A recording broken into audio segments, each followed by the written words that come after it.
E o RN no Ar de hoje recebe para uma entrevista ao vivo o pediatra Dr. Guilherme Maia. Bom dia, Dr. Guilherme. Bom dia, Tiago. Bom dia a vocês que nos assistem. Guilherme, a gente está vivendo um momento muito importante de cuidado e atenção com as crianças. Primeiro, por ser inverno, e aí tem uma série de doenças que a gente até mostrou uma reportagem aqui relacionada ao clima. Perfeito. E a outra também em relação à escola. Vamos começar falando de tempo. Quais são os cuidados, as principais doenças que agridem as crianças nesse momento do ano? Na entrevista anterior foi muito bem explicado exatamente uma diferença do que a gente vê no dia a dia no consultório, nos pronto atendimento. Tem os quadros dos resfriados, que é muito comum nessa mudança de temperatura, então o resfriado acomete muitas crianças e é muito bem explicado porque eles ficam acolhidos em lugares fechados e isso facilita muito a transmissão do vírus.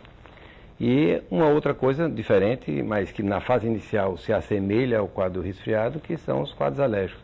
Então são aquelas crianças que apresentam um quadro respiratório alto, então com coriza, com secreção, com tosse, e desenvolve algumas vezes os quadros pulmonares, então o quadro do broncoespasmo, a asma. Então na fase inicial a família tem uma dificuldade de separar o que é uma doença da outra.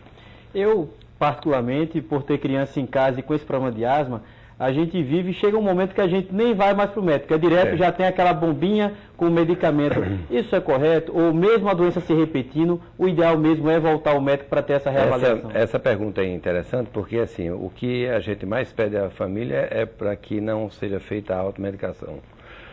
O que muitas vezes parece ser o mesmo quadro, mas são quadros completamente diferentes.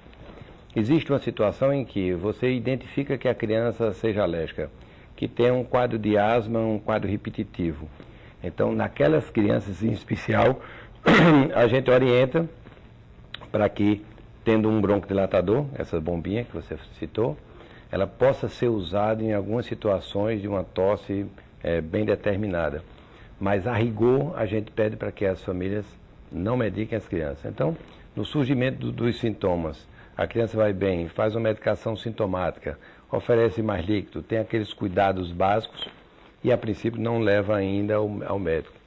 Na persistência do quadro, no surgimento de febre mais alta, na queda do estado geral da criança, aí sim procurar um posto de saúde ou o seu consultório, o médico privado, para que possa fazer uma avaliação. Eu falo muito que nesse momento que a gente vive é o quadro de terror para qualquer pai, porque o clima ele tá frio, já propicia essa questão das doenças, né, de asma ou de resfriado, e aí a criança agora está voltando para a sala de aula. E a sala de aula hoje em dia, praticamente todas as escolas são com ar-condicionado, fechada com ar-condicionado e ali o vírus circulando. Como é que os pais podem prevenir suas crianças nesse momento tão propício para se adquirir doença? É bem interessante porque assim, uma orientação que a gente faz bem básica é o seguinte: está de férias, brincando em casa, num ambiente fechado, eventualmente adquirir um resfriado, e aí na volta à escola a gente pede para que haja uma atenção bem especial. Ora, se você leva uma criança gripada, se você leva uma criança doente para o meio de outros coleguinhas, a possibilidade de contaminação e gerar um ciclo dentro daquela escola é muito grande. A gente sabe hoje da dificuldade de alguns pais em não ter condições de ficar em casa com essas crianças. Vamos dizer, a maioria das crianças que vão à escola é pela condição social da necessidade dos pais trabalharem.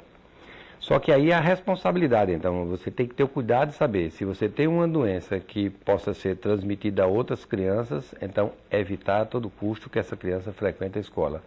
Porque senão vai fazer um ciclo e depois, 15 dias, 20 dias depois, essa criança vai novamente adquirir outra doença da escola. Falando em escola, um outro problema também que muitos pais comentam e discutem sobre o assunto é a questão do peso das mochilas. E aí tem aquelas mochilas de carrinho, a criança vai ficando um pouco mais jovem e aí prefere a mochila nas costas. Como é que é essa questão da mochila? Em que momento é o mais adequado para que a criança deixe a mochila de rodinha e comece a usar a mochila de costas? Esse é um problema discutido muito com o pediatra e discutido mais ainda com os ortopedistas. Há uma necessidade de uma combinação com a escola para que a criança só leve, e aí sim, um seguimento dos pais, para que se identifique quais são os materiais necessários na utilização e na ida até a escola. Às vezes a mãe não olha a matéria que vai ser dada naquele dia, ou não olha o que vai ser dado de aula naquele dia, e coloca todos os livros com medo de que falte algum naquele dia da escola. Então, o ideal é que leve necessariamente o que vai ser dado naquele dia. Por faixa etária, tem aquelas mochilazinhas com rodinhas que ajudam muito, porque quando você vai ver o peso que é colocado nas costas da criança, vamos dizer, o ortopedista termina recebendo aí crianças com deformidades, com alterações, com escoliose, com todas as alterações de coluna, em decorrente a excesso de peso.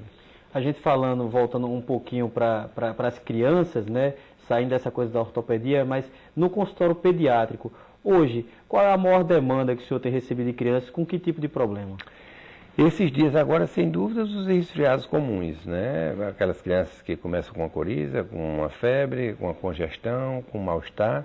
Aquele é um quadro normalmente autolimitado, ele dura de 3 a 5 dias e que na grande maioria das vezes a gente não tem necessidade de fazer uso de nenhuma medicação.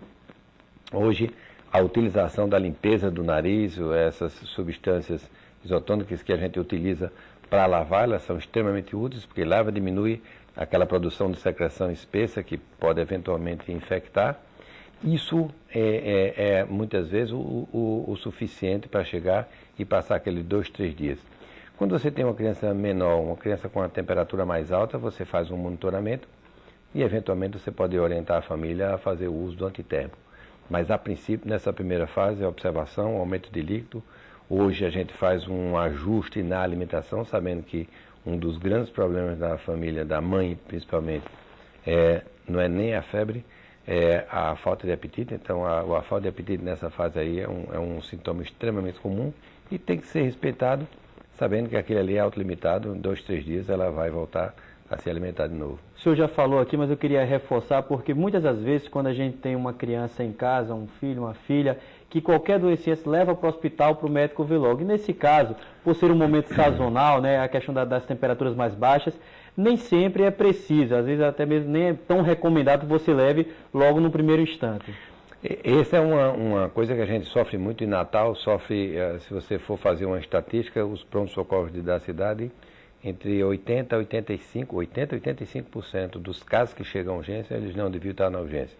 Eles deviam estar no segmento dos ambulatórios, dos consultórios médicos. Essa ida para lá, ela termina em algumas vezes sendo perigosa, porque a criança vai com resfriado comum e termina tendo contato com outras crianças realmente com doenças mais sérias e contaminantes. Então, é preciso entender que os primeiros 2, 3 dias, dependendo do estado geral e do conhecimento da família, obviamente, e da possibilidade de um contato telefônico ou por WhatsApp com um médico para que possa chegar e receber uma orientação inicial, a princípio não deve se levar a criança nessa primeira fase aos pronto-socorros. É isso, doutor Guilherme. Agradeço a entrevista hoje do senhor aqui no RN no Ar, falando a respeito de crianças, cuidados com nossas crianças. Eu que agradeço essa oportunidade de transmitir esses conhecimentos à população e a vocês. Muito obrigado.